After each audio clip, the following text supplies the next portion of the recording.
من نفس واحدة وخلق منها زوجها وبث منهما رجالا كثيرا ونساء واتقوا الله الذي تساءلون به والأرحام إن الله كان عليكم رقيبا يا أيها الذين آمنوا اتقوا الله وقولوا قولا سديدا يصلح لكم أعمالكم ويغفر لكم ذنوبكم ومن يطع الله ورسوله فقد فاز فوزا عظيما أما بعد فإن أصدق الحديث كتاب الله وخير الهدي هدي محمد صلى الله عليه وسلم وشر الأمور محدثاتها وكل محدثة بدعة وكل بدعة ضلالة وكل ضلالة في النار. Jemaah sekalian yang dirahmati Allah, bapak-bapak, ibu-ibu, senantiasalah kita bersyukur kepada Allah yang telah mempertemukan kita di penghujung bulan Sya'ban. Bagi yang belum qadha, silakan qadha, masih ada sepekan untuk kita menghadapi Ramadan. Kalau kita tanya, apa sih yang harus kita persiapkan untuk menghadapi Ramadan? Ibnu Qayyim rahimahullah berkata, yang harus dipersiapkan dua. Pertama, iman. Kedua, ilmu. Kenapa demikian? Karena Allah memanggil orang yang beriman. Jadi yang dipersiapkan iman. Allah tidak memanggil ya ayyuhan nas, tapi Allah memanggil ya ayyuhalladzina amanu kutiba alaikumus syiyam kama kutiba alal ladzina min qablikum la'allakum tattaqun. Ayat ini saya yakin seluruhnya sudah hafal karena setiap tahun sudah dibacakan. Nah, karena kita dipanggil orang-orang yang beriman, jadi yang pertama harus dipersiapkan iman, tidak yang lain. Iman yang bagaimana yang Allah harapkan untuk kita persiapkan? Iman yang tidak tercampur dengan kezaliman. Alladzina amanu wa lam yalbisu imanahum bidzulmin ulaika lahumul amnu wa hum muhtadun. Allah Subhanahu wa taala berfirman dalam surat Al-An'am ayat yang ke-82, yaitu orang-orang yang beriman tidak mencampur adukkan keimanan mereka dengan kezaliman. Mereka itulah yang mendapatkan keamanan dan mereka itulah yang mendapat petunjuk dari Allah Subhanahu wa taala. Jadi iman dipersiapkan yang tidak dicampur dengan kezaliman. Oleh karena itu Rasulullah SAW bersabda, berapa banyak hamba Allah ini berpuasa tidak mendapatkan kecuali lapar dan haus. Pertama, yang menghilangkan pahala puasa itu dominan ada 4 hal.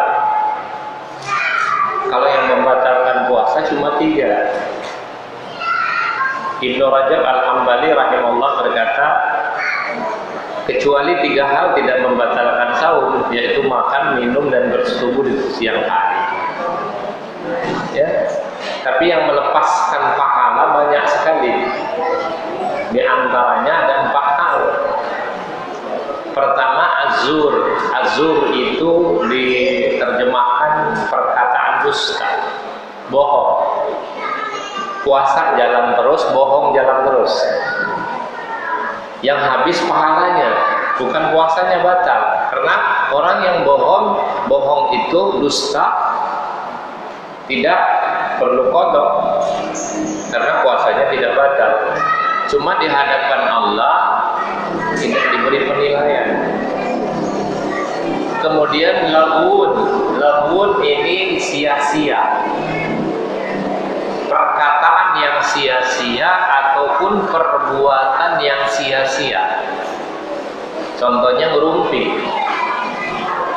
atau perbuatan-perbuatan yang menghabiskan waktu yang semestinya dia isi Ramadan ini dengan waktu yang bermanfaat, seperti baca Quran. Ya. Imam Malik rahimahullah ketika sudah masuk bulan Ramadan, beliau hentikan seluruh majelisnya, kemudian bergegas untuk baca Quran. Sehari beliau hatam 3 kali. Kita sebulan mau hatam 3 kali itu susah. Ya. Berarti waktu istirahatnya cuma sholat, karena nggak makan kalau Ramadan. Atau kalau ngantuk mungkin sebentar ditidurkan. Tapi jangan pakai hadis yang bermasalah. Tidurnya orang puasa ibadah, makanya pada tidur semua. Padahal hadisnya mungkar, tidak ada asal usulnya. Kemudian yang ketiga itu rafas. Rafas itu diartikan ngomong-ngomong mengarah kepada porno yang memancing birahi. Ya, lagun dan sambungannya adalah rafas. Dan yang keempat maksiat. Maksiatillah. Nah, kalau 4 hal ini terjadi pada seseorang ketika dia berpuasa, maka habislah pahala puasanya dan dia tidak mendapatkan apa-apa kecuali lapar dan haus. Rasulullah SAW mengulangi 3 kali dalam hadis yang sahih. Pertama, beliau katakan, man shoma ramadhana imanan wa ihtisaban ghufira lahu ma taqaddama min dzambi. Barang siapa yang berpuasa atas dasar iman dan mengharapkan pahala dari Allah, maka diampuni dosa-dosa yang telah lalu. Imanan wa ihtisaban. Jadi yang dibutuhkan apa? Iman. Iman yang dibutuhkan. Kemudian beliau ulang lagi, man qama ramadhana imanan wa ihtisaban ghufira lahu ma taqaddama min dzambi. Qiyam, yaitu qiyamul lail. Kalau kita kenal tarawih di masyarakat kita, salat malam di bulan Ramadan biasa disebut tarawih. Barang siapa yang mendirikan salat malam, yaitu tarawih tadi, atas dasar iman dan mengharap pahala, maka diampuni dosa-dosa yang telah lalu. Yang ketiga, man qama lailatul qadri imanan wa ihtisaban ghufira lahu ma taqaddama min dzambi. Barang siapa yang qiyamul lailnya di malam Lailatul Qadar, yaitu 10 yang akhir, maka dia akan diampuni dosa-dosa yang telah lalu. Allah mewajibkan saum. Rasulullah mewajibkan dan mensunnahkan qiyam. Maka barang siapa yang diterima saumnya dan qiyamnya, yaitu salat malamnya, dia itu keluar dari bulan Ramadan seperti bayi yang baru lahir. Itu hadis dihasankan oleh Su'aib Al-A'mar. Berarti hadis hasan ini bisa dipakai dalil. Nah, dengan demikian kita mesti persiapkan iman dulu. Kemudian yang kedua, kata beliau rahimahullah, ilmu. Karena Allah Subhanahu wa taala berfirman, "Wala taqfu ma laysa laka bihi 'ilm. Inna sam'a wal basara wal fu'ada kullu ulaika kana 'anhu mas'ula." Jangan kau mengikuti sesuatu yang tidak ada ilmu. Ya. Karena pendengaran, penglihatan dan perasaan akan dimintai pertanggungjawaban di hadapan Allah. Ilmu tentang saum, jangan dikira kita sudah saum dari kecil. Padahal banyak yang kita tidak paham. Makanya seusai kajian atau saya beri waktu yang banyak hari ini, silahkan ibu-ibu, bapak-bapak bertanya tentang yang terkait dengan saum. Bagaimana kalau seseorang terbangun, tiba-tiba ada yang teriak-teriak, imsak, imsak, boleh makan lagi atau enggak? Apakah harus berhenti makan? Kalau sudah masuk waktu, azan sudah terdengar di salah satu masjid, kemudian ada yang di mulut harus ditelan apa dimuntahkan. Ini perlu ilmu. Apabila seorang bangun pagi-pagi, dia dalam keadaan junub, janabah, malam harinya habis berjima, yaitu hubungan suami istri. Bangunnya jam 8. Diteruskan puasanya apa enggak?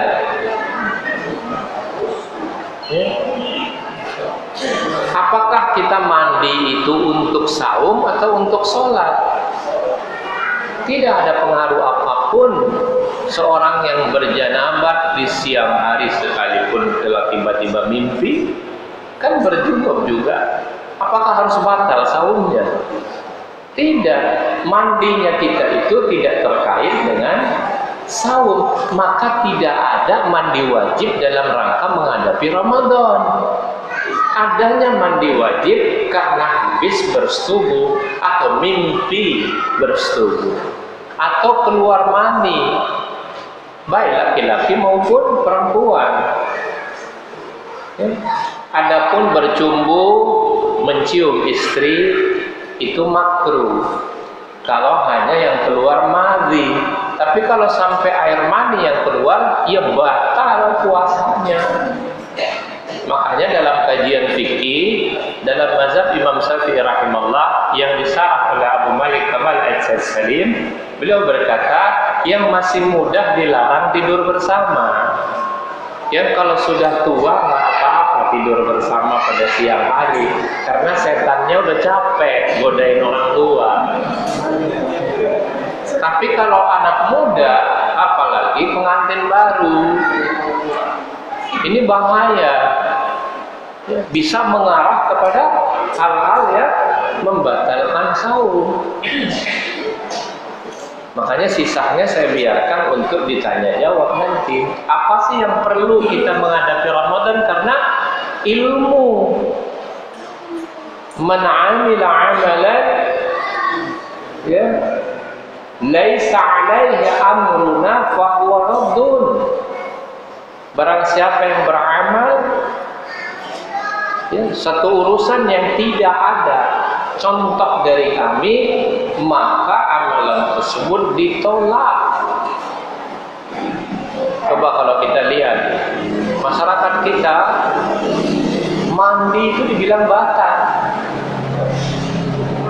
Menyiram air di kepala pada siang hari karena kepanasan, orang yang paling mulia telah melakukan hal ini. Berarti contoh sudah ada. Siapa bilang batal? Ya. Yang berlebih-lebihan kadang karena kurang ilmu. Korek kuping batal. Apa coba hubungannya? Ya. Gosok gigi batal. Berkumur-kumur batal. Ya. Padahal syariat tidak datang sesulit itu. Ketika Umar bin Khattab radhiyallahu anhu datang di hadapan Rasulullah sallallahu alaihi wasallam dan berkata, "Ya Rasulullah, hari ini aku telah batal puasanya." Kenapa? Aku telah mencium istriku. Lalu beliau sallallahu alaihi wasallam balik bertanya. Berarti ada dua hukum dalam satu pertanyaan, dijawab dengan dua hukum. Bagaimana menurutmu apabila kau berkumur-kumur dalam keadaan puasa? Maka Umar bin Khattab radhiyallahu anhu menjawab, ya tidak mengapa ya Rasulullah. Lalu kenapa kau tanyakan? Berarti mencium istri kadarnya sama dengan berkumur-kumur. Sebagaimana yang tadi saya katakan, mencium dengan bercumbu ini beda. Ya. Nah lalu ada yang memberikan fatwa, wah batal puasa kamu. Yang mengatakan batal itu, lalu orang mengikuti fatwa tersebut, dia harus bertanggung jawab di hadapan Allah. Kejahilan yang ada orang yang bertanya, insya Allah terampuni, karena dia bertanya sesuai dengan kapasitas dia. Fas'alu ala dzikri in kuntum la ta'lamun. Ya. Tanyakan kepada orang yang lebih ngerti kalau kau tidak tahu, kata Allah. Nah kita anggap orang itu ngerti, padahal tidak ngerti. Sembarangan memberikan fatwa. Ya tanggung jawabkan di hadapan Allah. Makanya dibutuhkan ilmu. Kemudian dalam saum Ramadan ini Allah membuka peluang yang tidak ada pada bulan-bulan yang lain, yaitu satu ayat yang diselipkan oleh Allah di antara hukum-hukum puasa. Wa idza sa'alaka ibadi anni fa inni qarib ujibu da'watad da'i idza da'an falyastajibu li wal yu'minu bi la'allahum yarshudun. Kenapa Ibnu Katsir rahimahullah berkata Allah meletakkan ayat ini di tengah-tengah masalah sahur? Karena di dalam bulan Ramadan itu Allah membebaskan hambanya yang banyak dari api neraka. Mudah-mudahan kita terbebas dari api neraka di bulan Ramadan ini. Kemudian Allah siapkan ampunan untuk kita. Maka 3 waktu yang kita manfaatkan dalam bulan Ramadan ini. Waktu pertama adalah waktu ketika sahur. Waktu ketika sahur. Karena Allah memuji waktu sahur di dalam Al-Quran. Dan Allah turun ke langit dunia yang tersisa sepertiga malam akhir. Jadi ketika sahur itu kalau kita berdoa kepada Allah, maka Allah akan kabulkan doa kita. Ya. Sebagaimana Allah sebutkan dalam surat Ali Imran ayat yang ke-17. Coba Ustaz baca. As-sabiruna was-sadiquna. Ya. Coba surat Ali Imran ayat ke-17. Ada waktu sahur.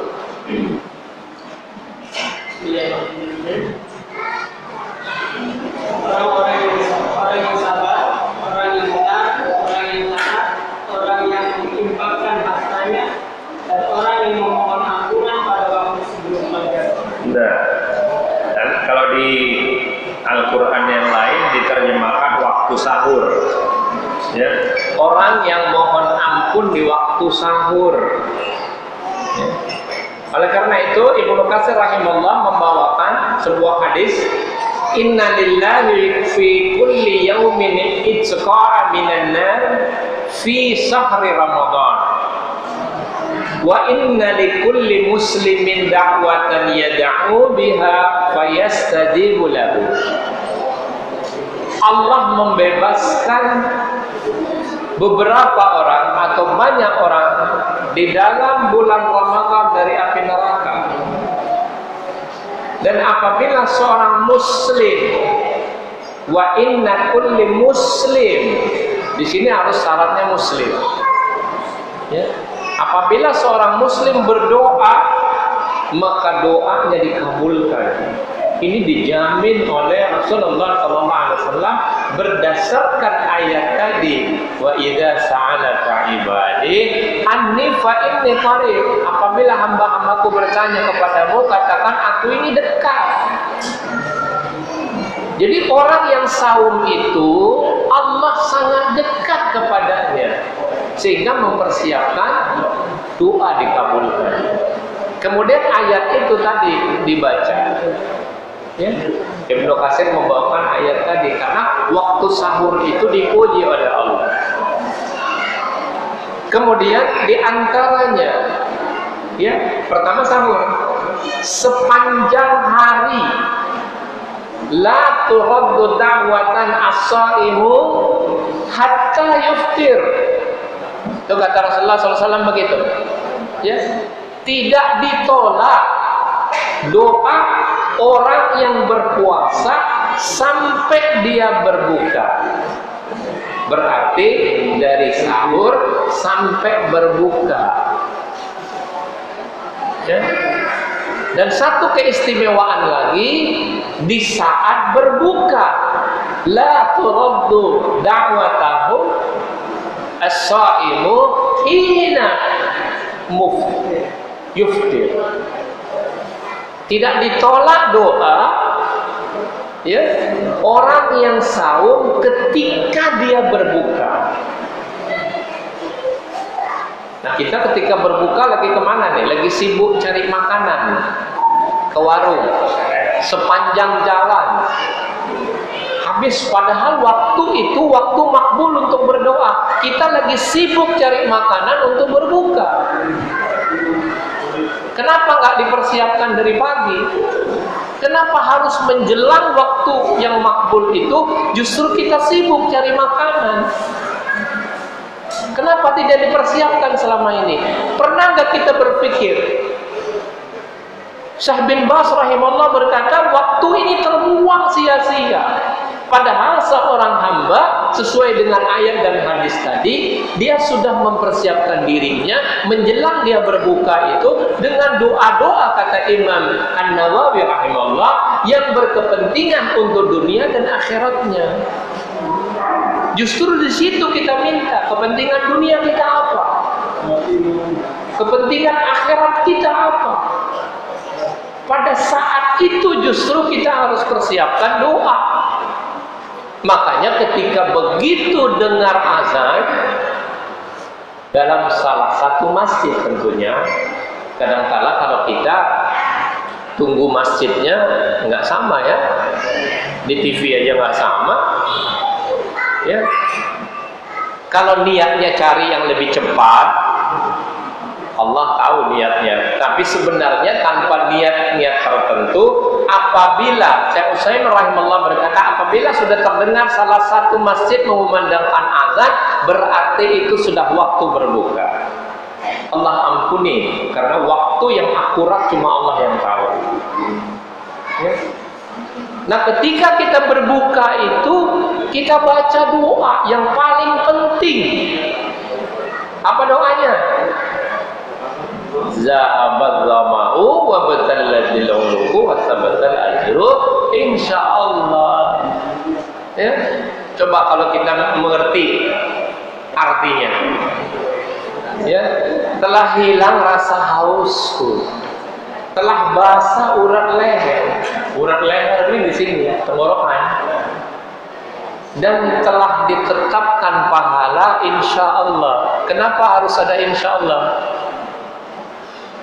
Tidak semua orang mendapatkan pahala, makanya insya Allah kita berharap kepada Allah ditetapkan pahala oleh Allah. Selama ini mungkin kita hafal ya doa yang umum yang sudah masyhur ya, Allahumma laka sumtu wa bika amantu wa ala rizqika aftartu bi rahmatika ya arhamar rahimin. Lebih panjang mana doanya? Zahabat ghama'u wa batallatil uruqu wa sabatal ajru insyaallah. Mesti dijawabnya lebih panjang. Yang pertama, kenapa yang pertama hafal terus yang kedua pada nggak hafal? Jawabnya apa? Jawabnya cuma satu, tidak dihafalkan. Tidak dihafalkan.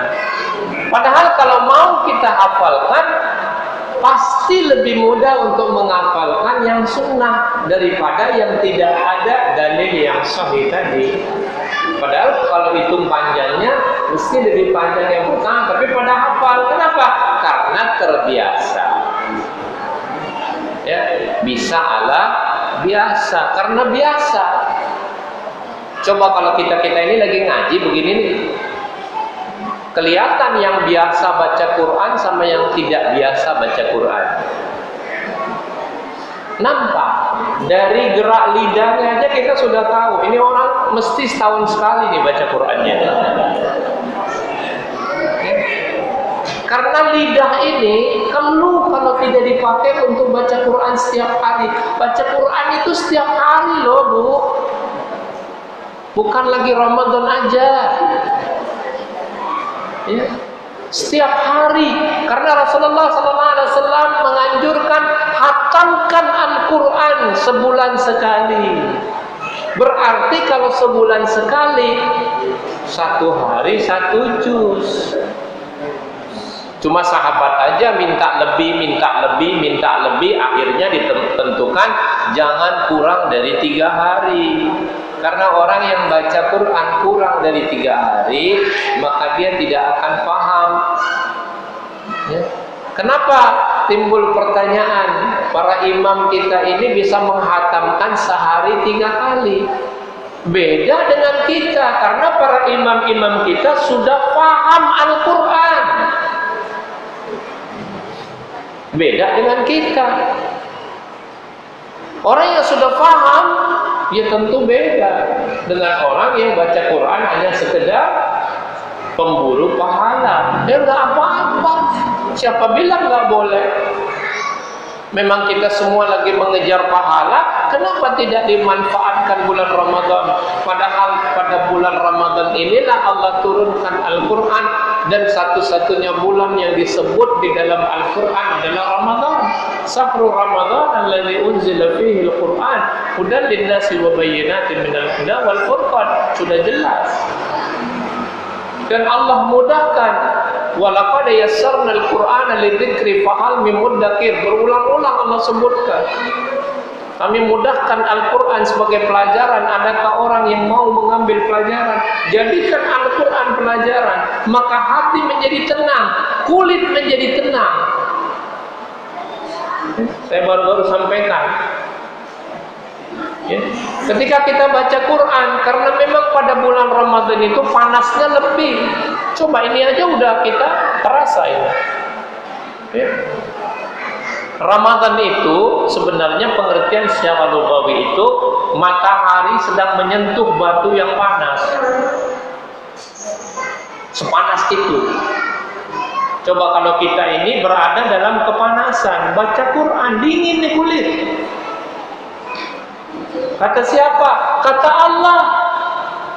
Ragu apa? Nah, lagi baca apa iya? Ya udah. Kalau nanya apa iya, ya sudah, habislah itu. Berarti Anda tidak punya keyakinan dengan firman Allah. Coba baca dalam surat 39, surat Az-Zumar ayat yang ke-23. Mau mulai dari mana juga silahkan Al-Quran.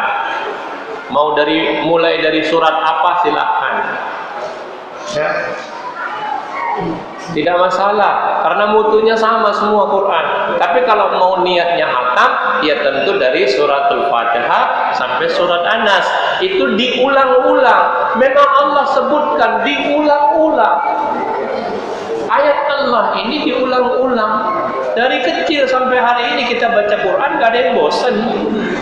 Itulah kedasatan Quran.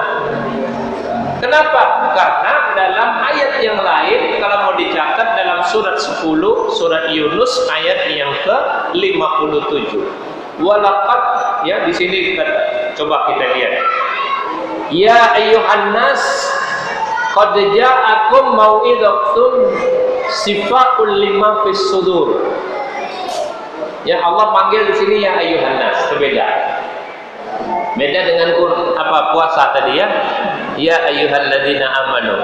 Kalau Allah perintahkan untuk menyembah Allah, Allah mempergunakan ya ayyuhan nas. Ya. Tapi kalau begitu saum, ini khusus untuk orang-orang yang beriman. Ya. Coba kita lihat dua ayat itu. Penyakit yang bisa sembuh, penyakit hati, baca Quran. Ya. Ya ayyuhan nas qad ja'akum mau'izatun min rabbikum wa shifaa'un lima fis sudur wa hudan wa rahmatul lil mu'minin.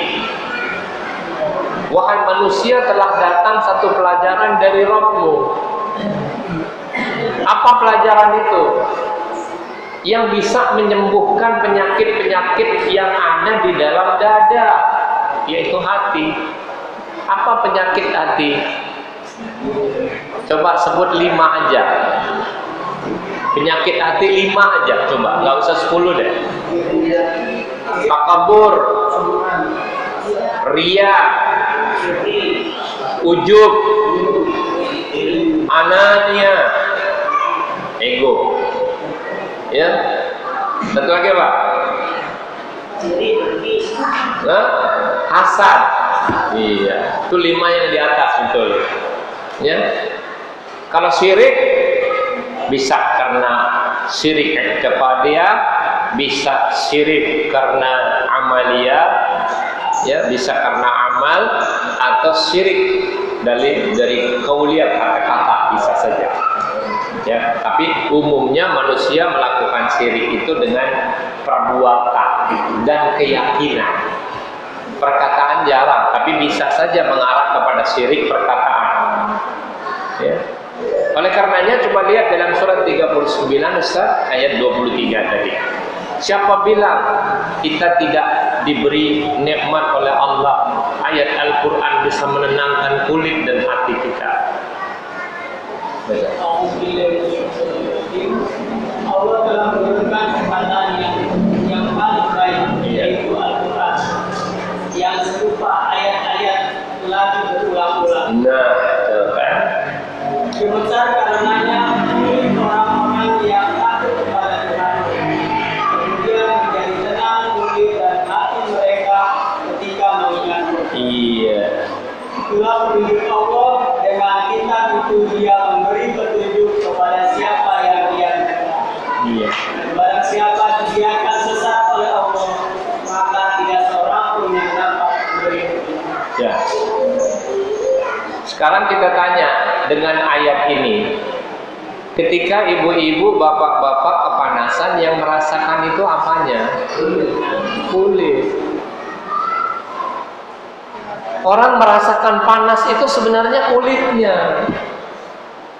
Coba kalau kulitnya udah kebas, dia tidak bisa merasakan panas, dia tidak bisa merasakan dingin karena sudah mati rasa.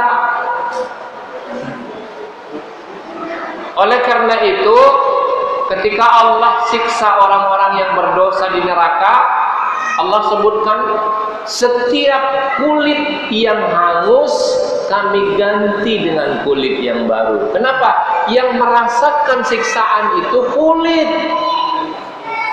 Kalau kulit yang disiksa Allah di neraka nggak diganti, wah enak. Coba sekarang antum bakar aja di satu tempat, terus bakar lagi di situ, nggak rasa. Karena apa? Sudah mati rasa. Ketika kita dibius, yang dibikin hilang rasa apanya? Kulitnya. Yakin nggak sekarang? Baca Quran bisa mendinginkan kulit kita, menenangkan kulit kita, apalagi yang ada di dalam hati kita. Nah, Ramadan ini melatih kita.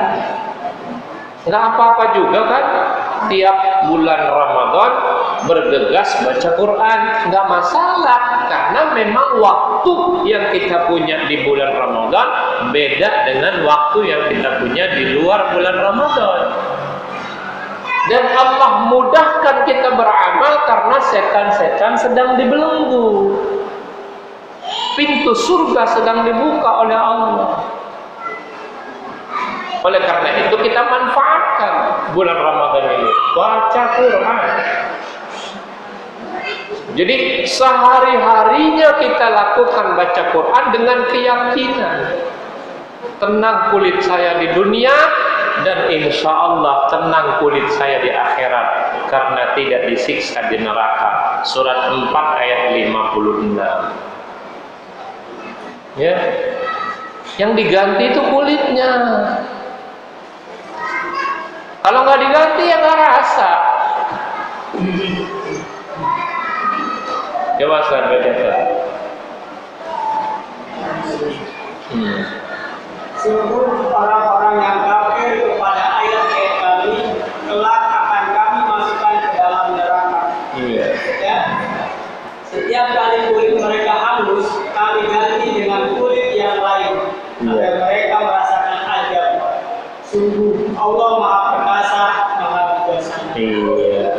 Setiap kali kulit mereka yang hangus, diganti dengan kulit yang baru. Ya, coba kalau kita rasakan sekarang, bisa nggak kita rasakan buktinya? Baca Quran jadi tenang. Saya udah baca Quran dari kecil, tapi saya nggak pernah tenang. Berarti salah bacanya. Udah gitu aja. Kalau benar bacanya sesuai dengan apa yang dikehendaki Allah dan Rasulnya, insya Allah terbukti benarlah adanya ayat-ayat tersebut. Kita baca. Kemudian jangan lupa istighfar terus menerus. Basahi lidah kita dengan istighfar. Ya, sebagaimana Rasulullah SAW dalam sahihnya bersabda dari riwayat Muslim, seandainya kamu sekalian tidak berbuat dosa, niscaya Allah akan memusnahkan kalian setelah itu. Allah akan mengganti kalian dengan umat yang berbuat dosa, kemudian mereka akan memohon ampunan kepada Allah. Ternyata Allah paling suka, paling cinta kepada orang-orang yang mohon ampun kepada Allah. Mohon ampun kepada Allah bukan nunggu salah. Memang yakin apa kita nggak punya salah? Dari bangun tidur sampai mau tidur lagi berapa banyak kesalahan yang sudah kita lakukan? Pernah nggak kita tahu? Setiap saat rentan sekali kita ini berbuat salah. Oleh karena itu Hasan Al-Basri rahimahullah, setiap orang kedatangan bertanya fatwa kepada beliau, beliau hanya katakan wastaghfir, mohon ampun kepada Allah. Karena kalau kita sudah mohon ampun kepada Allah, berarti hati menjadi tenang. Istighfar yang banyak, gak usah dihitung. Ya. Kalau mau dihitung harus ada dalil. Tapi kalau istighfar yang banyak masuk ke umuman wa zakarallaha katsira, ingat Allah yang banyak. Sebaik-baik ingat adalah mohon ampun kepada Allah. Istighfar, astaghfirullah wa atubu ilaih. Astaghfirullah. Terus baca itu. Ketika kita mohon ampun kepada Allah, Allah ampuni kita, harapannya banyak. Ya, jangan sampai kita saya salah apa ini? Lalu kita bertanya, Rasulullah sallallahu alaihi wasallam memangnya dosanya apa? Sudah dijamin dosa yang akan datang. Aku beristighfar kepada Allah 100 kali, dalam riwayat 70 kali. Coba kita setiap hari udah belum? Coba. Kaget aja istighfar, Bu. Ya. Astagfirullah. Kesalahannya istighfar. Astagfirullah. Itu sampai gitunya ya. Itu kesal. Tapi dengan mohon ampun kepada Allah. Beda kan kalau orang-orang yang tidak biasa lidahnya keluar kaki 4. Betul nggak? Keluar segalanya.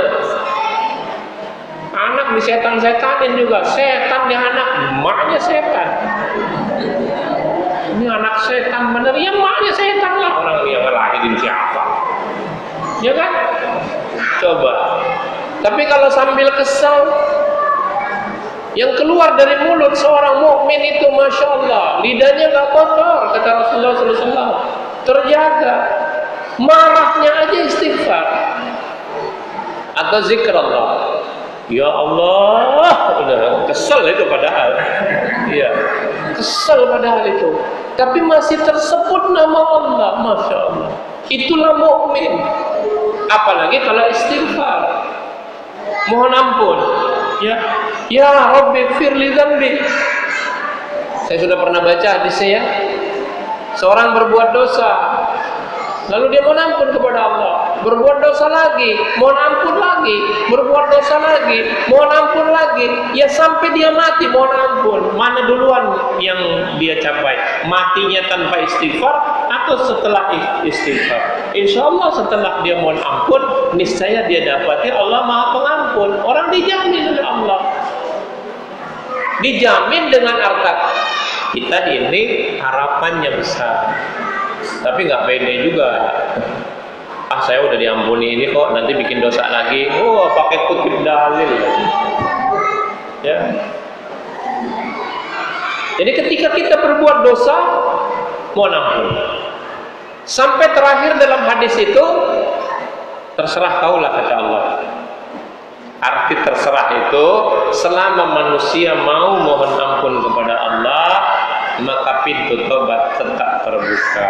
Berapa banyak pun dosa kita, makanya Imam Syafi'i rahimahullah berkata, tidak ada dosa yang tidak terampuni. Mungkin terbersit dalam benak kita. Bukankah Allah berfirman dalam surat yang tidak asing di telinga kita, Innallaha la yaghfiru ayyushraka bihi wa yaghfiru ma duna dzalika liman yasha wa may yusyrik billah faqad iftara isman 'azim. Bagaimana untuk mensinkronkan ayat ini? Sementara dalam ayat lain Allah katakan Qul ya ibadiyalladzina asrafu ala anfusihim la taqnatu min rahmatillah innallaha yaghfiru dzunuba jami'a innahu wal ghafurur rahim. Dalam surat 39 ayat 53 Allah katakan Allah ampuni semua dosa. Tapi dalam surat An-Nisa ayat 48 Allah kecualikan orang yang berbuat syirik tidak diampuni, kecuali syirik diampuni. Tapi yang sempat bertobat tetap diampuni. Karena orang yang bertobat seakan-akan dia tidak pernah berbuat dosa. Ya. Coba kita buka, dari tadi hadisnya belum dibaca. Halaman 148.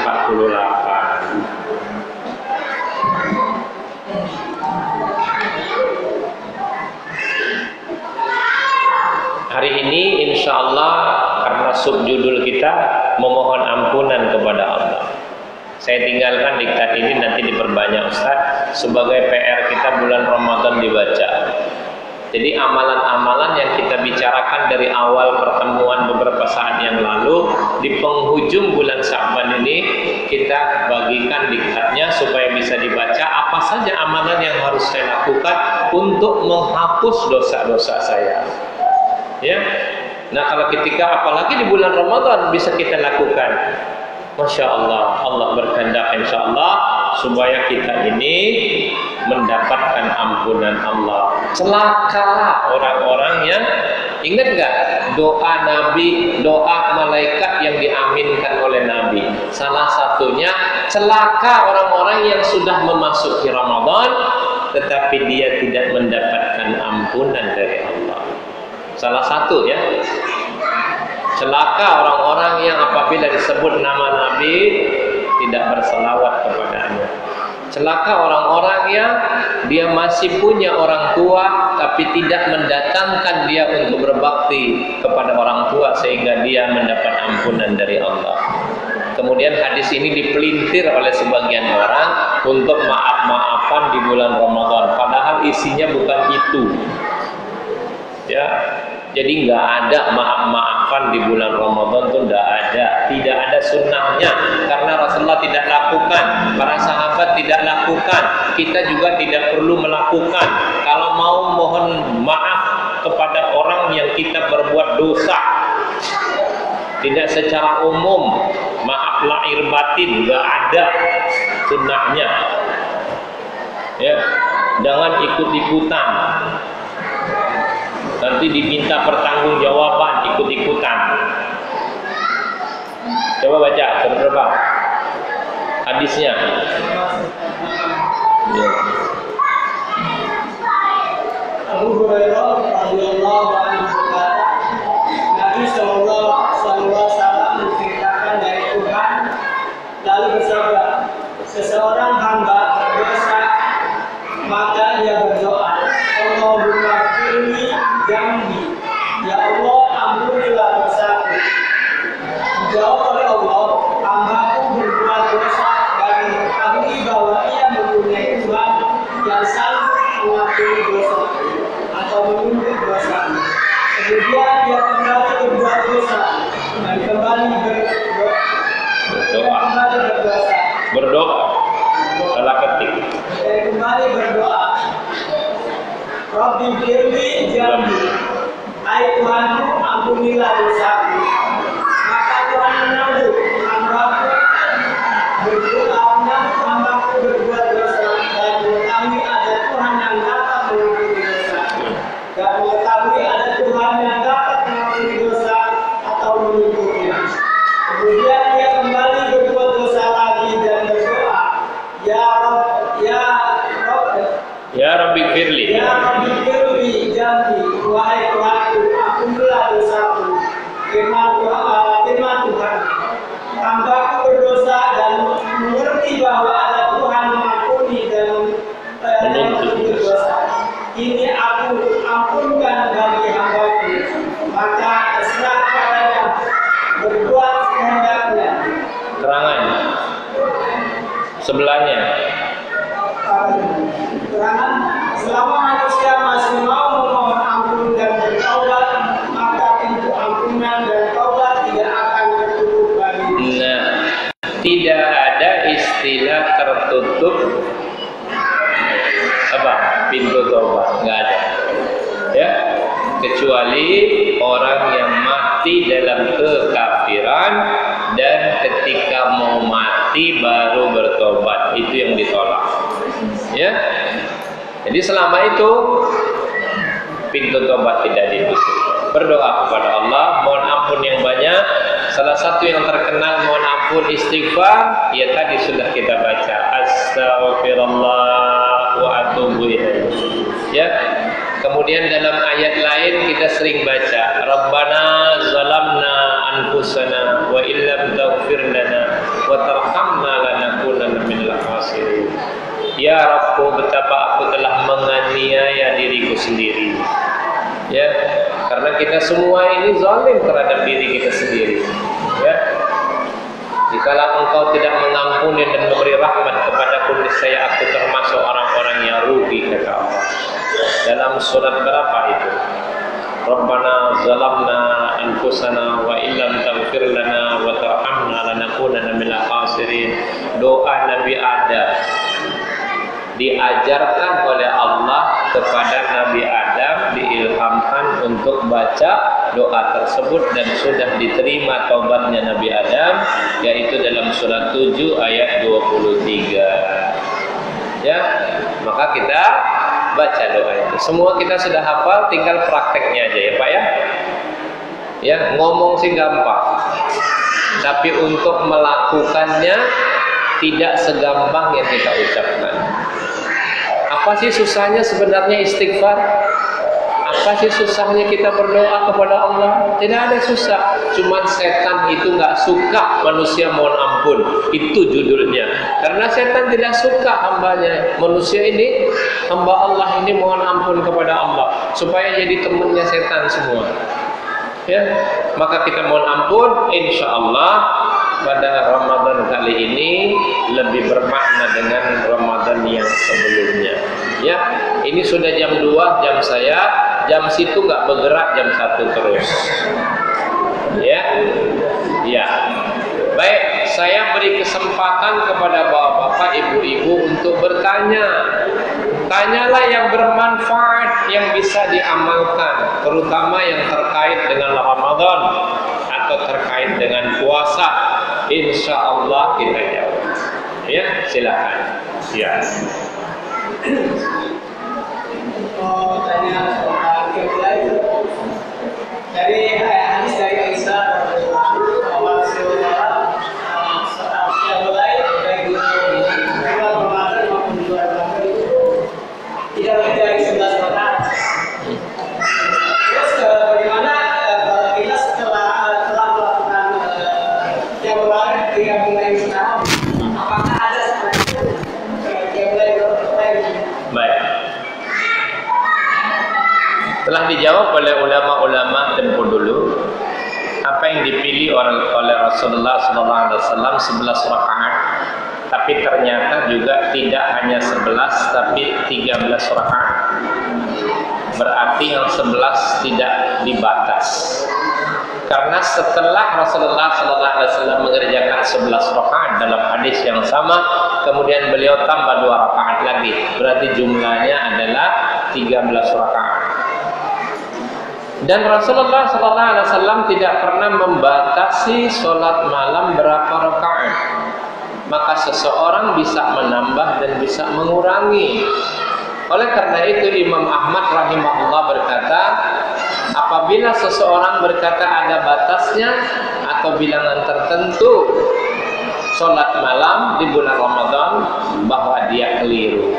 Karena Rasulullah SAW tidak pernah membatas. Jadi pertanyaannya, apakah seseorang boleh sholat lagi setelah 11 rakaat dia ikuti sholat bersama imam yang sudah dia dapati pahala semalam suntuk? Boleh. Karena memang tidak ada batasnya sholat malam. Yang penting tidak 2 witir di dalam 1 malam. Bagaimana kalau kita sikapi, antum tadi nanya berdasarkan hadis Aisyah yang termaktub dalam Bulughul Maram hadis 400. Bagaimana kalau kita baca hadis 390? Gimana mensikapi 2 hadis ini? Coba. Maka sudah terjawab. Memang kalau kita patokan dengan hadis 400, Aisyah radhiyallahu anha berkata, Rasulullah SAW tidak pernah tatawu. Tatawu itu salat malam, salat sunnah. Tatawu itu salat sunnah. Baik di bulan Ramadan maupun di luar bulan Ramadan, kecuali 11 rakaat. Itu pun 4-4-3 di situ. 4 rakaat jangan kau tanya panjang dan bagusnya. 4 rakaat lagi jangan kau tanya panjang dan bagusnya. Kemudian beliau witir 3 rakaat. Coba teruskan hadis itu, hadis 400.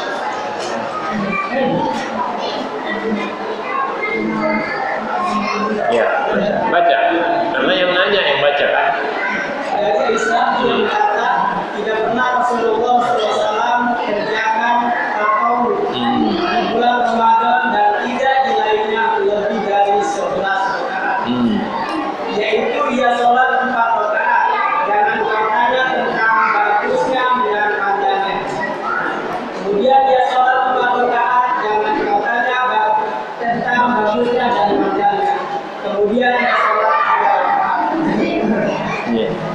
Ya kan? Keterangan.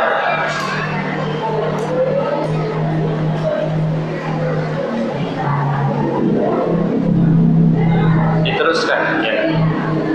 Biasanya Rasulullah SAW sholat sunnah malam 4 dan 3 witir. Tidak tidur sebelum witir. Betul. Hadis tadi belum selesai dibaca. Berkata Isa, Nah. bertanya ya Rasulullah, Masih belum selesai. apakah Tuhan hendak tidur sebelum witir? Sabdanya, ya Isa, sesungguhnya dua mata tidur, tetapi tidak tidur hatiku. Iya. Jadi Rasulullah SAW berdasarkan hadis ini 11 rakaat kata Aisyah radhiyallahu anha. Coba baca hadis 390.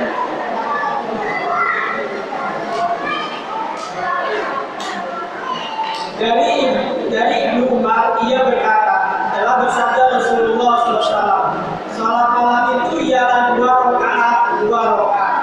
Tapi apabila seseorang dari kamu khawatir terbitnya subuh, boleh ia salat 1 rakaat. Yang menggantungkan baginya salat yang ia telah kerjakan. Iya. Waktu salat tarawih atau salat lain dari kapan? Ba'da Isya. Sampai kapan? Fajar. Berapa rakaat? 2 rakaat salam, 2 rakaat salam, 2 rakaat salam, 2 rakaat salam, tidak terbatas.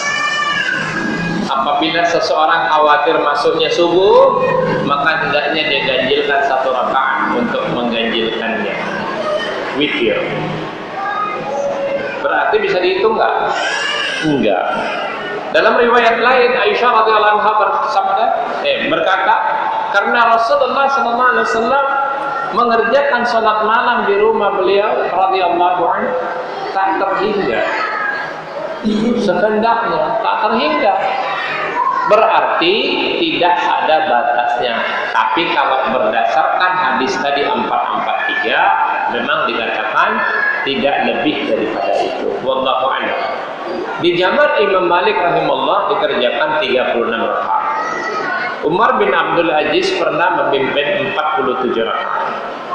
Ya, ada riwayat yang mengatakan Umar bin Khattab radhiyallahu an pernah menyuruh Ka'ab bin Malik menjadi imam. Itu ada riwayat 20 rakaat, ada riwayat 23 rakaat. Wallahu a'lam. Ini semua boleh.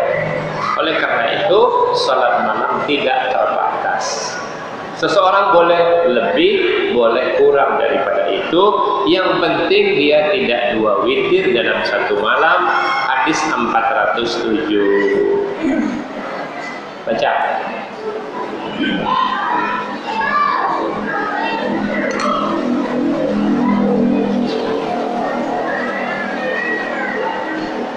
Dari Tauf bin Ali ia berkata, saya dengar Rasulullah SAW bersabda, tidak ada 2 witir pada satu malam. Jadi seandainya kita sudah mengikuti sholat bersama imam, berikut witirnya. Lalu kalau kita pulang, masih banyak waktu yang tersisa, baca Quran mungkin mata sudah penat, boleh kita tambah sholat sekehendaknya. Asal jangan witir lagi. Karena keumuman dalil yang ada dalam hadis 390 inilah yang dipegang oleh Imam Ahmad rahimahullah, yang mengatakan sholat malam sebenarnya tidak dibatas oleh Rasulullah, sekalipun andai kata itu perkataan Aisyah radhiyallahu anha sebagai penyaksi itu sahih, maka beliau katakan bahwa itu pilihan, bukan pembatasan. Ingat, pilihan itu boleh dikurangi, boleh ditambah. Tapi kalau dibatas berarti tidak boleh ditambah. Wallahu a'lam. Jelas? Ya. Apalagi? Ibu-ibu ada yang mau tanya? Silakan. Yang berkaitan dengan ibu-ibu apa? Iya. Mencicipi makanan boleh asal tidak melewati tenggorokan. Ya. Jadi mencicipi makanan itu sudah disepakati, boleh. Namun dia adanya di lidah, setelah itu ya dibuang. Bukan sambil cicipin sambil ditelan sedikit, mumpung belum waktu. Nunggu sambil telan, nah itu beda. Innamal a'malu binniyat. Seorang itu pasti melakukan sesuai dengan niat. Jadi kalau dia batasannya mencicipin, boleh, dan ini sudah menjadi kesepakatan. Asalkan tidak sampai ke tenggorokan. Gimana Ustaz? Ada rasanya juga, udah kita muntahin juga, kadang-kadang ada aja rasa, itu terampuni. Ya, dalam ludah, ingus, debu, itu sampai dirinci seperti itu. Ya, sisa-sisa bekas kumur yang tertelan, nggak apa-apa, bebas. Saya suka bercanda biasanya. Kalau ludah dikumpulin di gelas lalu diminum, batal. Tapi kalau ludah yang keluar dari mulut kita, apalagi bekas wudhunya ada sisa-sisanya ketelan, nggak apa-apa. Karena tadi sudah jelas Rasulullah SAW ketika memberi fatwa kepada Umar bin Khattab radhiyallahu anhu sudah diperhitungkan berdasarkan wahyu. Gak mungkin terus dikeringin mulutnya pakai kain gitu. Gak ada cerita begitu. Pasti ada sisa. Kumur-kumur yang ditanya oleh Rasulullah SAW kepada Umar bin Khattab radhiyallahu anhu sudah diperhitungkan bahwa sisa air kumur-kumur itu mesti ada, gak bisa terhindar. Oleh karena itu, umpama kita lagi sholat tiba-tiba ada ingus keluar, telan aja. Karena memang tidak ada. Ya kalaupun mau dibuang ya silahkan. Ada cara tentunya, entah dengan tisu, entah dengan sapu tangan. Kalau mau buang nggak masalah, karena itu bukan najis. Asal jangan meludah ke depan, karena di depan ada wajah Allah. Kalau jangan ke kanan juga nggak boleh. Ya, jadi kalau mau meludah, kalau dulu masjidnya tanah. kafarat untuk orang yang meludah di masjid adalah menanam ludahnya, kata Rasulullah SAW begitu. Jadi kalau kita mau meludah di masjid yang dulunya tanah, cuma korek ludah tutup lagi. Kalau sekarang diubin, bisa digebukin sama pengurus kita, ya kan? Nggak sah. Tapi kita bisa siapkan mungkin ya tisu atau apa. Tapi tiba-tiba keluar, mau cari tisu di mana? Telan. Karena tidak apa-apa nelan ludah, nelan ingus yang keluar dari mulut. Yang penting jangan dikumpulin di luar. Apa yang timbul begitu, ini kan enzim, apalagi orang puasa itu biasa ludahnya lebih banyak. Itu Allah ciptakan untuk tidak mengalami kekeringan. Dibuang-buang. Sayang kan? Gitu. Ya, nggak ada yang mengatakan telan ludah batal. Makanya harus tahu ya. Baik, apa lagi? Ya.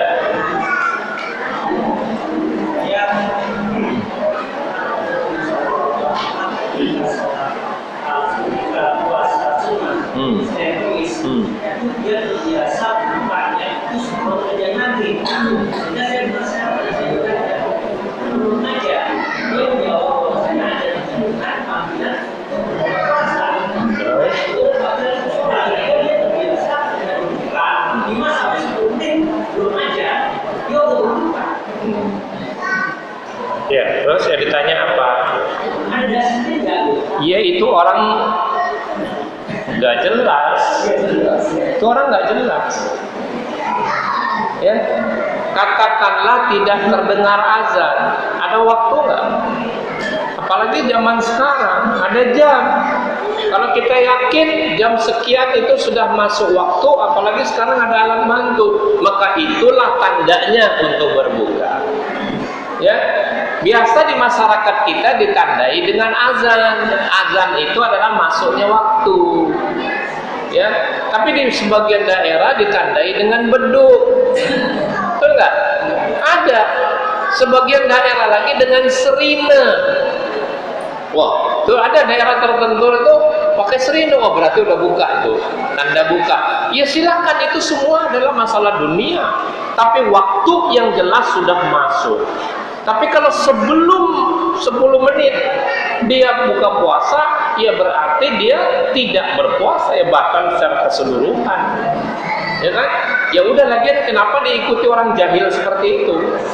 Ya sudah, perlu pikirin. Nah, apa lagi? Dan ini model baru tentunya, ya.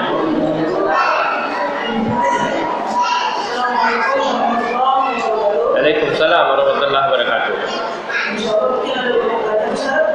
Pertama yaitu ada sebuah doa yang masyhur yang kita mungkin seperti Allah memberikannya yang berzakat wasallam memberikannya maka itu Rasulullah atau yang maksud. Baik, itu hadisnya dhaif. Kemudian yang kedua Ya. ada sebuah hadis yang intinya puasa itu hukum dan aku yang membalasnya. Bagaimana dari mereka itu? Sahih. Pertanyaan yang kedua, hadisnya sahih. Artinya puasa ini adalah salah satu amalan yang bisa dirahasiakan oleh orang yang berpuasa.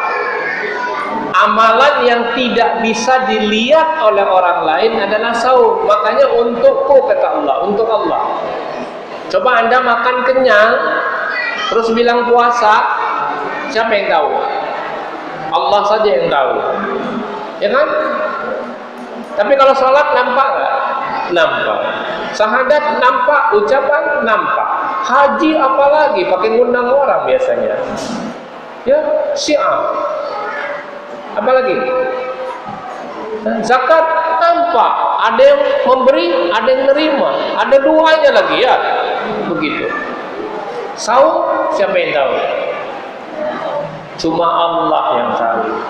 Dan yang punya diri pasti tahu. Makanya satu-satunya amalan yang bisa dirahasiakan yang hanya Allah saja yang tahu adalah saum.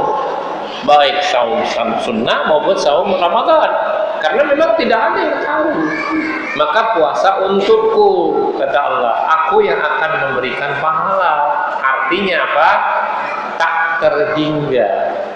pahala saum itu tak terhingga. Ya.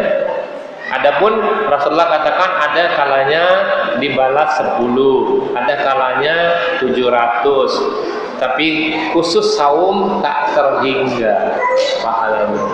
Tapi bagi orang yang diterima, ya. Baik. Apalagi sahih hadisnya. Tapi yang pertama dhaif. Ya, doa tersebut dhaif. Kalau itu niatnya doa, sebagian ulama mengatakan tidak apa-apa. Tapi kalau menyandarkan itu adalah dalil dari Rasulullah SAW, maka itu tidak boleh. Karena kita mengatasnamakan Rasulullah SAW harus benar-benar tahu, yakin bahwa itu adalah perkataan Rasulullah SAW. Apalagi? Ya, silakan. Waalaikumsalam warahmatullahi wabarakatuh. Iya, iya. Kalau memang darurat boleh. Ya, wudu di dalam kamar mandi yang ada tempat buang air besar, yaitu kloset. Ya. Berkata Imam Ahmad rahimahullah, kalau dalam keadaan darurat itu bisa diamalkan dalam hati. Bismillahnya wajib. Syekh bin Baz rahimahullah memilih dalil tersebut untuk mewajibkan basmalah ketika wudu. Dia bisa mengamalkan dua hal. Pertama, dia ucapkan juga terpaksa darurat nggak apa-apa, tapi Imam Ahmad memilih dalam hati. Kenapa? Tidak tercetus kalimat Allah itu di tempat yang tidak pantas, yaitu yang ada WC atau kamar mandi tadi. Karena Rasulullah SAW tidak mau membalas ucap salam kalau beliau sedang di jamban. Lalu beliau keluar, berwudu dulu, baru beliau bersabda, aku tidak ingin menyebut nama Allah dalam keadaan aku tidak suci. Maka dengan demikian, perkataan Imam Ahmad bisa kita ambil sebagai ijtihad. Kalau memang darurat seperti itu, ya kita ucapkan dalam hati. Tapi Syekh bin Baz rahimahullah dalam fatwa terkininya punya pandangan yang lain. Tidak apa-apa juga dizaharkan, karena yang wajib itu tidak ada juga yang bisa membatalkan kewajibannya. Tapi saya lebih condong untuk mengambil pendapat Imam Ahmad, cukup kita baca dalam hati saja. Kalau memang tidak ada tempat lain. Tapi kalau ada tempat lain, itu lebih baik. Karena wudhu dengan sempurna jangan di dalam WC. Tapi kalau nggak ada, ya sudah darurat. Ya, rata-rata kalau di masjid, di musola itu sudah dipersiapkan jambannya. Ya, beda dengan di rumah kita ya. Kalau ada di luar, kalau nggak ada ya tetap saja. Apalagi rumah-rumah sekarang ya, rata-rata memang tempat wudhunya ya di dalam kamar mandi, kerannya juga ada di dalam kamar mandi. Ini semua keadaan darurat, tidak apa-apa. Ya, apalagi? Ya. Ya. Waalaikumsalam warahmatullahi wabarakatuh.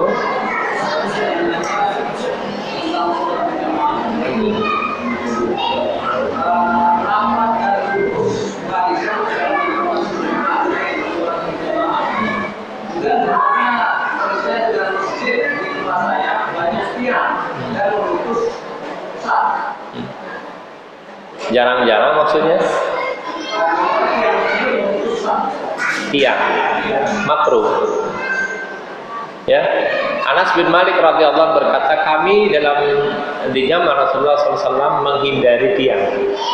Jadi tiang yang memutus, tapi sebenarnya itu darurat saja, makruh, tidak haram, karena itu ada, bukan ibadah.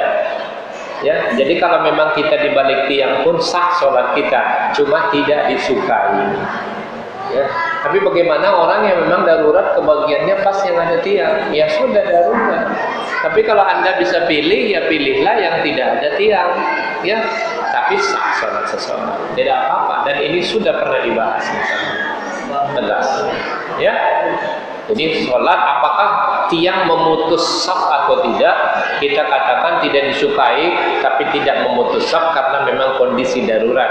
Di zaman Rasulullah SAW memang masjid tidak seperti kita ini, tapi memang banyak tiang-tiang masjid. Oleh karena itu kalau kita lihat hadis-hadis yang datang kepada kita tentang sholat sunnah para sahabat, begitu sudah selesai azan, mereka berebut untuk sholat di belakang tiang. Ya, berarti tiang-tiangnya banyak. Beda dengan konstruksi sekarang. Seperti ini tiang di tengah nggak ada, karena bangunan kita sudah jauh lebih baik. Kalau dulu memang ditopang oleh tiang-tiang. Allah tidak sah. Ya.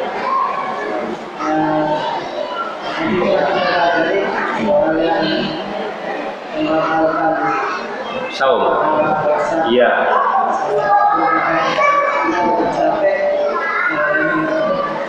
Gimana sekarang ada gimana ya? Mungkin semuanya belum sama berdasarkan media kita. Dari semua wanita-wanita yang tahu berarti sedangkan kerjakan itu.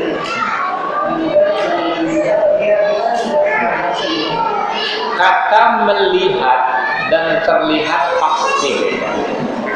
Melihat berarti menyengaja. Terlihat berarti tidak sengaja. Apabila kau melihat seorang wanita yang cantik, maka palingkan mukanya. Ya. Karena memang ada hadis yang dhaif, pandangan pertama untukmu, pandang yang kedua haram. Hadisnya dhaif. Ya.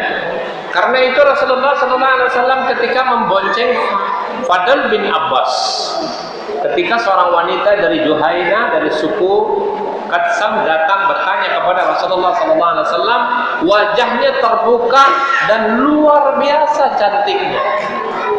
Dalam riwayat itu, sampai-sampai Fadl bin Abbas tidak menoleh, melotot.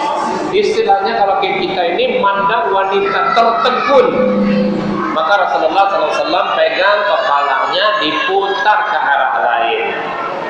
Beda. Ketika itu wanita bertanya kepada Rasulullah SAW, beliau menatap, tapi nafsu beliau beda. Jangan disamakan Rasulullah SAW dengan Fadl bin Abbas yang diputar lehernya ke arah lain karena tertegun dengan wanita tersebut. Artinya, ketika pandangan pertama itu spontan ada. Lagi buka-buka ini kadang-kadang muncul. Iya betul. Ya bu, geser aja. Alhamdulillah. Itu beda. Allah tahu kok. Ya, jadi dalam surat 40 ayat 19 ini tafsir. Coba lihat. Surat 40 ayat 19. Coba Ustaz baca.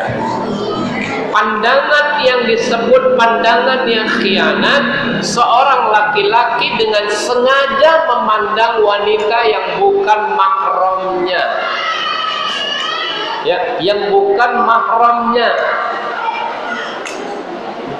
Enggak, jadi tapi yang spontan lihat ya nggak apa-apa. Orang seperti tadi sudah saya berikan contoh, Fadl bin Abbas melihat seorang wanita tertegun seperti itu, yang karena memang Albani rahimahullah mengutip hadis ini untuk mengatakan bahwa di zaman Rasulullah SAW sebagian wanita tidak menutup wajahnya, makanya bisa dilihat kecantikan wajah tersebut, untuk mengatakan cadar itu tidak wajib. Paham? Di masing-masing dalam Mar'atul An-Nisa itu beliau membahas panjang lebar masalah itu. Dalil yang kutip adalah masalah tersebut. Tapi kalau melihat dengan sengaja, Allah tahu pandangan mata itu, kata Allah. Baca surat 40 ayat 19. Dah. Dia mengetahui pandangan mata yang dia apa yang tersembunyi. Nah, Allah tahu loh. Kata Allah begitu. Dia tahu pandangan mata yang khianat. Footnote-nya lihat. Nah, bukan itu footnote-nya.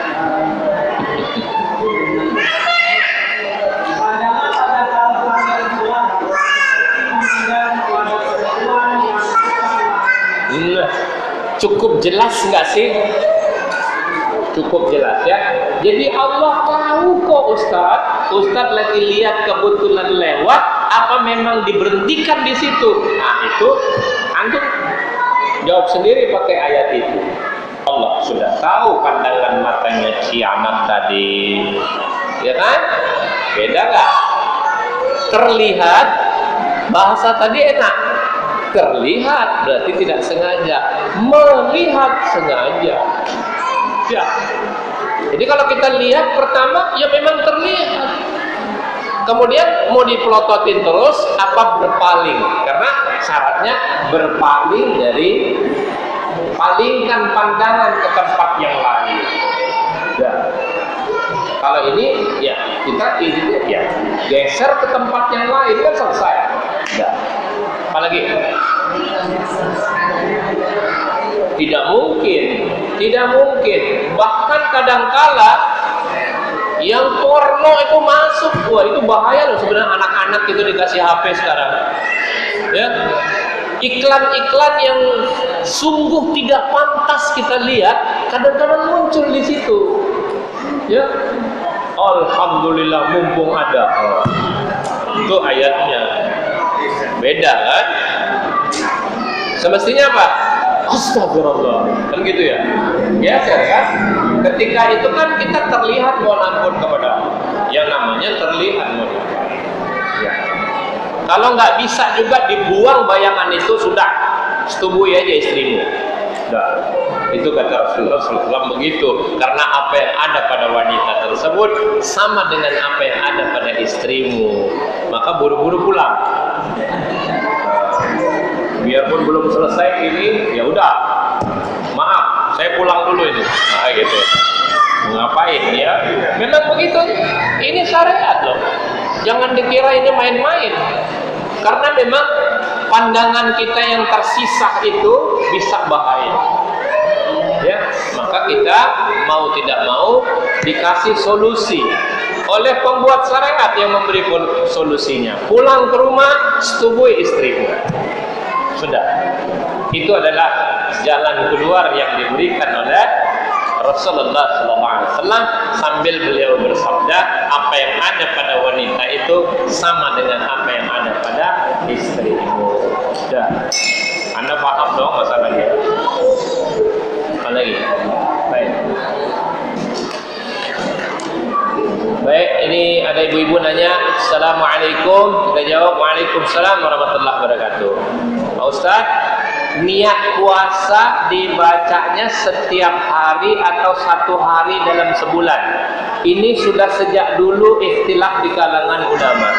Imam Ahmad rahimahullah berkata cukup satu kali niatnya untuk satu bulan. Adapun Imam Syafi'i rahimahullah berkata setiap hari. Karena apa? Rasulullah SAW bersabda dalam hadis 679 juga. Ya, dari 675. Beda kalau saum sunnah. Kalau saum sunnah tidak mesti ditentukan pada malam hari. Umpama pada siang hari kita ini belum makan apa-apa, lalu timbul niat ketika itu, saya mau puasa aja hari ini, boleh. Tapi kalau saum Ramadan tidak boleh, harus ditetapkan pada malam hari. Cuma pertanyaannya di sini saya tidak tahu apakah menetapkan niat atau melafazkan niat. Kalau melafazkan niat tidak ada contoh. Tidak ada contoh nawaitu sauma gadin an adai wahdi apa. Saya juga udah hafal itu. Yang enggak ada itu contoh. Yang penting Abu Malik Kamal Al-Salim dalam Sahih Fiqh Sunnah berkata, seorang bangun sahur itu sudah menetapkan niat. Itulah niat. Ya, tidak perlu dilafazkan tiap malam. Tetapi saya bersangka baik, saya ganti nih kalimatnya, apakah harus ditetapkan niat setiap malam apa cukup satu sekali saja sebulan? Saya lebih condong untuk mengambil pendapat Imam Syafi'i rahimahullah berdasarkan dalil hadis 675 dan 676. Baca Ustaz. Udah dibilang duduk di sini tadi. dan bagi Daud Iya. tidak sah saum bagi orang yang tidak menentukannya dari malam. Nah, menentukan dan menetapkan niat bukan melafazkan niat. Tuh jelas. Terus Dari Aisyah, dia berkata, pada suatu hari masuk Nabi SAW ke rumah saya. Lalu dia bertanya, adakah apa-apa padaku? Kami jawab, tidak ada. Maka sabdanya, maka sesungguhnya aku kalau begitu aku sahur. iya. Kemudian dia datang kepada kami pada satu hari lain. Maka kami berkata, ada orang hadiahkan kepada kita haris. Iya. Haris itu makanan yang dibikin dari kurma, samin dan susu kambing. Sadanya tunjukkanlah dia kepadaku. Sesungguhnya aku berbagi di dalam keadaan bersahur. Berpagi. Sesungguhnya aku berbagi di dalam keadaan bersahur. Iya. Lalu dia makan. Ini bahasa Sumatera sebenarnya Ustaz. Jadi tidak sah seseorang saum Ramadan apabila dia tidak menetapkan niat pada malam hari. Malam itu kita sudah tahu, ya, bangun sahur itu malam, apalagi sepertiga malam. Tapi sudah ditetapkan niatnya dari malam bahwa memang saya akan berpuasa, itulah niat. Ya, tapi kalau saum sunnah tidak perlu menetapkan dari malam. Buktinya Rasulullah SAW pada suatu ketika beliau datang ditanyakan kepada Aisyah radhiyallahu anha, adakah makanan hari ini? Enggak ada. Kalau begitu aku puasa. Boleh. Atau di lain hari beliau pagi-pagi sudah menetapkan niat puasa. Tapi begitu, ini saum sunnah ya, begitu dilihat ada hadiah dari seseorang, yang hadiahnya tadi sudah kita baca, beliau batalkan puasanya. Jadi saum sunnah itu bisa di pertengahan hari menetapkan niat dan bisa juga di pertengahan hari membatalkan puasanya. Bebas, tidak apa-apa. Tapi kalau saum Ramadan tidak boleh dengan sengaja membatalkan, itu berarti dosa besar. Dia harus bertobat kepada Allah dan jumhur mengatakan harus mengqadha. Wallahu a'lam. Jelas? Yang tanya ibu-ibu ya? Ya. Apalagi? Itu dulu.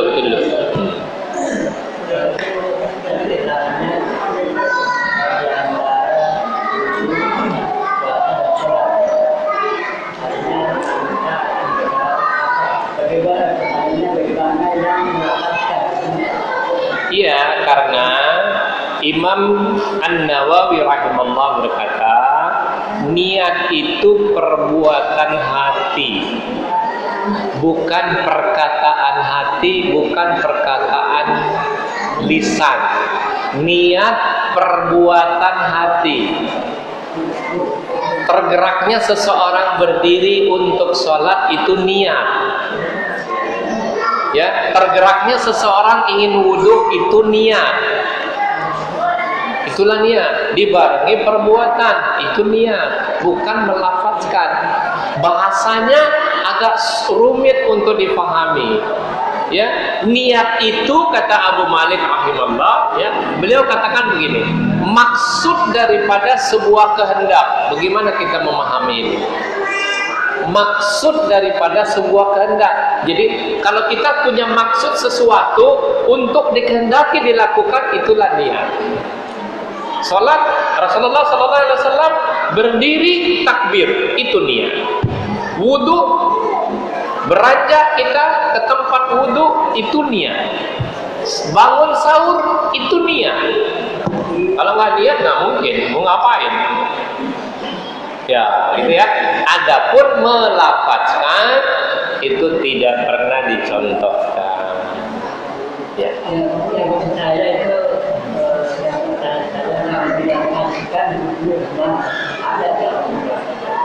yang tidak tetap baca gitu. Ya sudah, yang orang lain beramal kita beri nasihat. Ya, tapi tidak dengan kalimat-kalimat yang tidak pantas. Ya. Jadi kalau kita yang sudah sampai dalilnya amalkan, tapi tidak perlu kita melihat amalan orang lain. Tugas seorang yang bertakwa kata Allah hanya mengingatkan, tidak lebih daripada itu. Ya. Lalu orang yang kita ingatkan nggak mau pakai, ya monggo silakan. Surat 6 ayat 69, repot banget sih. Silakan, sudah ada ayatnya. Tidak tanggung jawab kita tugasnya cuma mengingatkan. Dah, ya kan? Ibda bin nafsi ku anfusakum wa ahlikum nara wa anzir asiratakal akrabin. Itu 3 tahapan. Pertama diri sendiri, kedua ahli kita, ketiga kerabat dekat. Kita ingatkan. Kalau kerabat-kerabat jauh, tawakuf lebih baik. Diam itu sebuah kebijaksanaan, walaupun jarang orang yang melakukan. Lebih baik diam, ya. Tapi kalau kita bisa memberi nasihat, ingatkan dengan cara yang paling baik. Pak, Bu, gitu ya. Sebenarnya Rasulullah SAW tidak pernah mencontohkan melafazkan diam. Ya. Kalau mau lebih kasar lagi, Imam At-Tahawi rahimahullah berkata harus dihukum. Ya, karena dia menyalahi aturan syariat. Tapi kita kan tidak terburu-buru seperti itu. Ya, dakwah itu, Pak, dakwah itu sesuai kapasitas orang. Ini kalau saya ngomong, ini saya ngomong nih, ini umum. Saya nggak tahu orang apa melakukan seperti ini, Pak. Ini dakwah umum. Tapi kalau berdua-dua memberi nasihat tidak seperti ini, karena kita tujuannya adalah untuk merubah dengan yang lembut. Ya, ajak manusia ke jalan Rabbmu dengan lemah lembut. Lemah lembut. Apa? Supaya sampai dengan kalimat-kalimat yang baik. Begitu ya? Cukup, Pak? Ini ada pertanyaan lagi. Assalamualaikum warahmatullahi wabarakatuh. Kita jawab waalaikumsalam warahmatullahi wabarakatuh. Cara berwudu di tempat umum bagi wanita, apa harus membuka jilbabnya? Tidak. Syaratnya cukup dia mengenakan air di balik kerudungnya, lalu dengan isyarat mengembalikan tangan ke belakang, itu hanya sebagai syarat saja. Sebagaimana ijtihad para ulama mengatakan Rasulullah SAW pernah mengusap sorbannya. Ya, jadi wanita di tempat terbuka tidak perlu membuka kerudungnya, cukup dia hanya mengenakan beberapa ini yang tempat tumbuh rambut sedikit, sudah memadai. Ya, karena apa yang datang dalil seperti itu sudah disepakati oleh para ulama. Ya, ijtihadnya apa? Kiasnya Rasulullah SAW pernah mengusap surbannya. Jadi dengan sendiri sah. Yang kedua, dikabulkannya doa antara azan dan iqamah. Bagi wanita yang sholatnya di rumah, doa dulu apa sholat sunnah qobliyah dulu? Ya. Yang sholatnya di rumah, doa dulu apa sunnah qobliyah dulu? Ini terpisah sebenarnya nanyanya. Doa yang mustajab itu antara dua azan, maksudnya adalah azan dan iqamah. Ya. Nah, bagaimana di antara itu? Kita selipkan saja doa.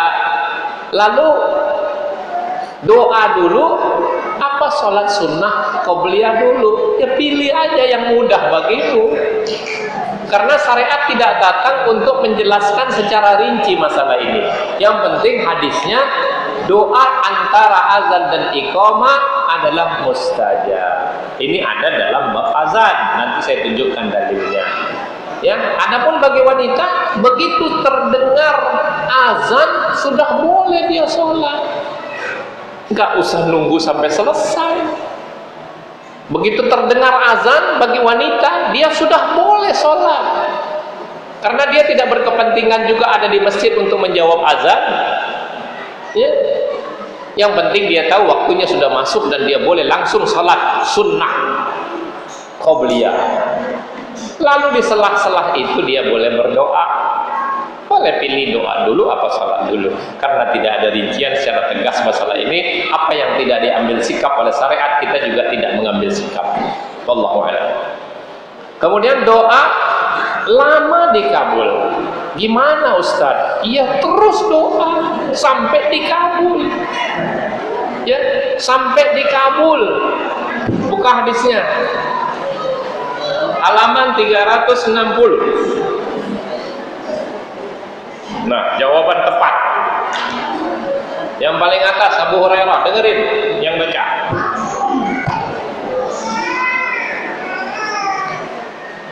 Jangan sampai berhenti berdoa. Berdoa terus sampai kapan? Sampai dikabul. Enggak dikabul, nanti dikabul di akhirat. Tidak terbukti dikabul apa yang kita minta, Allah ganti dengan yang lain yang lebih baik. Dan Allah hindari bahaya dari kita. Sudah pasti kok. Ud'uni astajib lakum. Minta kepadaku, niscaya akan kukabulkan kata Allah. Yang enggak mau berdoa, yang berhenti berdoa, sombong dan diazab oleh Allah. Nah loh, enggak mau berdoa itu terancam. Ya, sombong dan dimasukkan ke neraka, diancam. Berarti kita sombong, sudah tidak butuh kepada Allah. Ini dalilnya adalah kalau ayat Al-Quran surat 40 ayat 60. Catat dulu. Mana baca hadisnya boleh dulu, baca ayat dulu boleh, tidak apa-apa juga. Tidak mesti kok. Hadisnya dulu, dengerin ya Bu. Abu Hurairah radhiyallahu anhu berkata, Rasulullah SAW bersabda, senantiasalah diterima doa salah seorang dari kamu selama tidak terburu-buru. Sehingga berkata, saya telah berdoa, tanggal Nabi tidak diterima. Lanjut.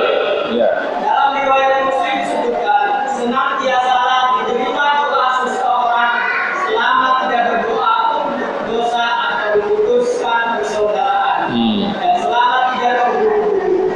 Nabi SAW bertanya, bagaimanakah terburu-buru itu ya Rasulullah?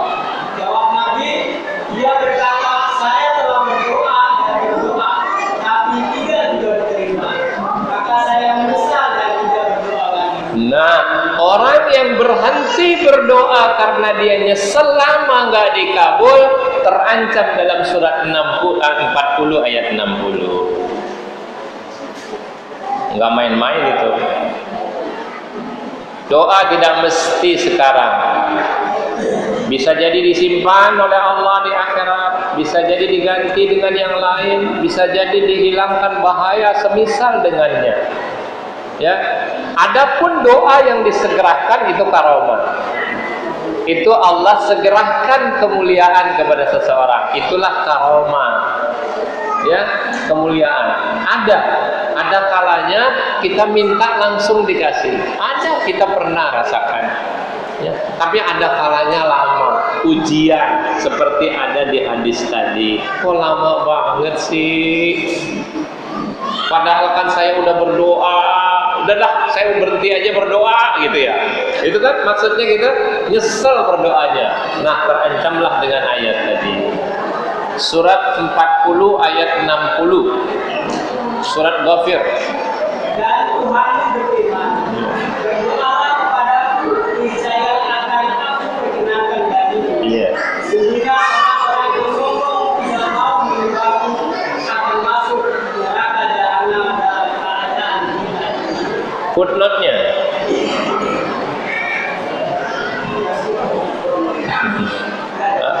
Coba ada di situ ya. Baca footnote-nya surat 40 ayat 60. Yang dimaksud doa.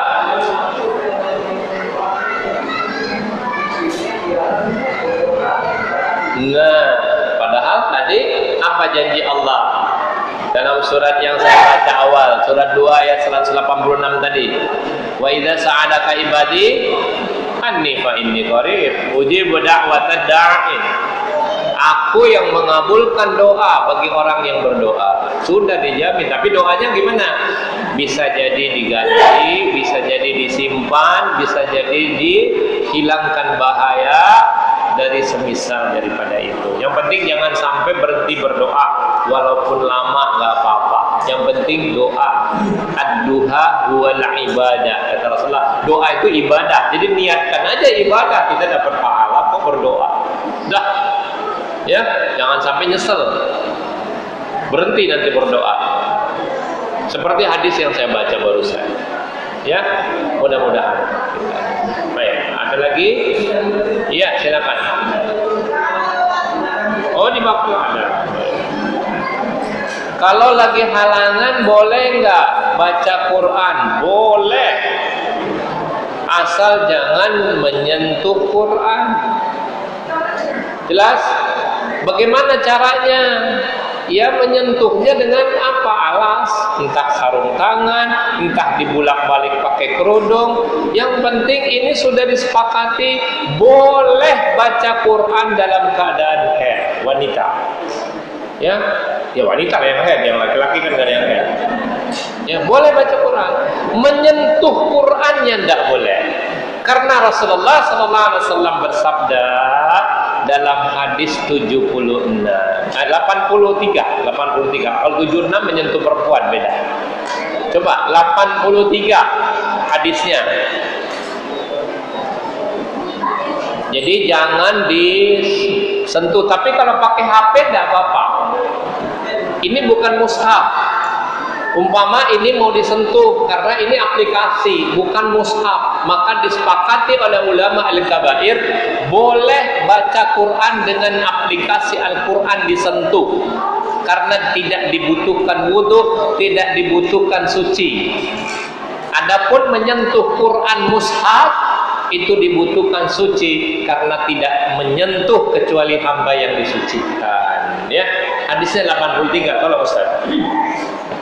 Dari Abdullah bin Abi Bakar bahwa di dalam surat yang Rasulullah SAW suruh tulis untuk Amr bin Hazm ada tersebut bahwa tidak boleh menyentuh Quran melainkan orang yang bersih. Iya, sudah. Keterangannya nggak usah dibaca karena itu bertentangan dengan jumhur.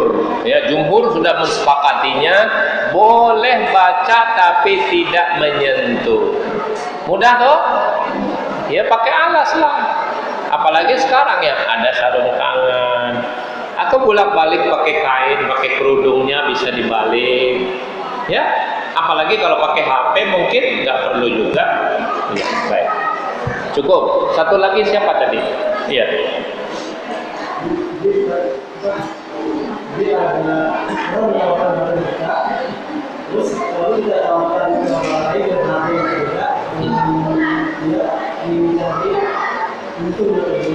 Ya, sebenarnya ini memang timbul masalah baru sekarang ya, dagang online. Ini masalah loh sekarang. Sebenarnya memang sudah dijawab. Ijtihad beberapa ulama mengatakan yang penting spek barangnya sama. Anda tidak bohong. Sebagai wakil itu adalah perantara.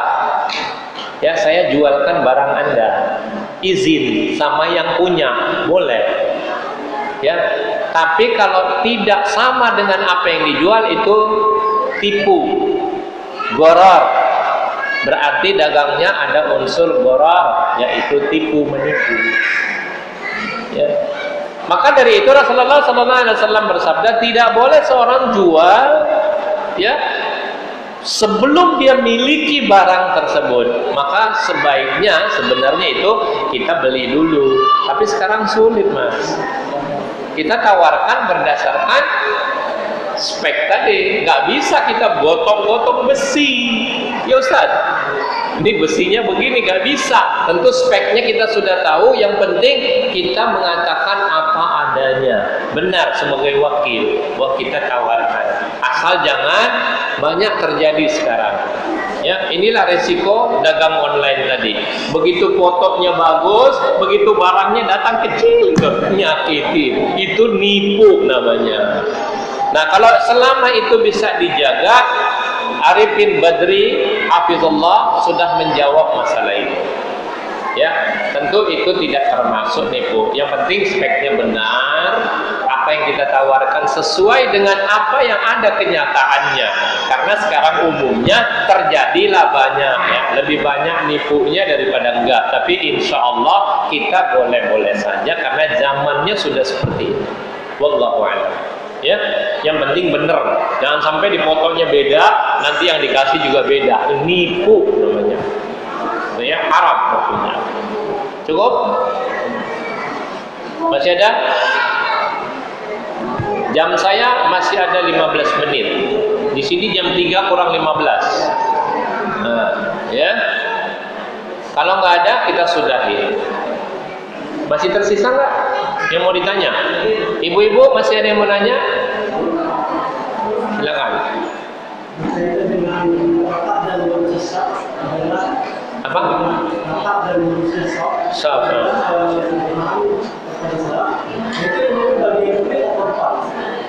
Sebenarnya hadis yang datang kepada kita bahu dulu. Bahu menyentuh dengan bahu yang lain, baru kaki dirapatkan sesuai dengan bahu tersebut.